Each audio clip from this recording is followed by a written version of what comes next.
ఓడలో ప్రయాణిస్తున్న ఒక వర్తకుడు అనుకోకుండా ఆ ఓడ సముద్రం మధ్యలో మునిగిపోవటంతోటి మిగిలిన వాళ్ళందరూ చచ్చిపోయారు. అతను మాత్రం అదృష్టవశాత్తు ఒక దీవికి చేరుకొని అక్కడ ఎవరైనా ఏదైనా ఓడ వస్తుందేమో తనని సహాయం చేసి కాపాడుతుందేమో అని చూశాడు. ఎన్నో రాత్రులు గడిపాడు కానీ ఎవ్వరూ రాలేదు.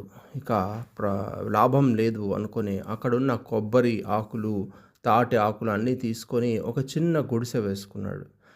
ఆ గుడిసెలో ఉంటూ ఉన్నాడు. ఒకరోజు స్నానం చేద్దామని బయటికి వెళ్తే తన గుడిసె కాలిపోయింది. ఏం జరిగిందో తెలీదు. అయ్యో దేవుడా! ఇక నా పని అయిపోయింది. మనం గూడా చాలాసార్లు ఇంక నేను మునిగిపోయాను. ఇక నేను మళ్ళీ బయటికి తేలే మార్గం లేదు అనుకుంటుంటాం. అప్పుడే మిరాకిల్స్ జరుగుతూ ఉంటాయి.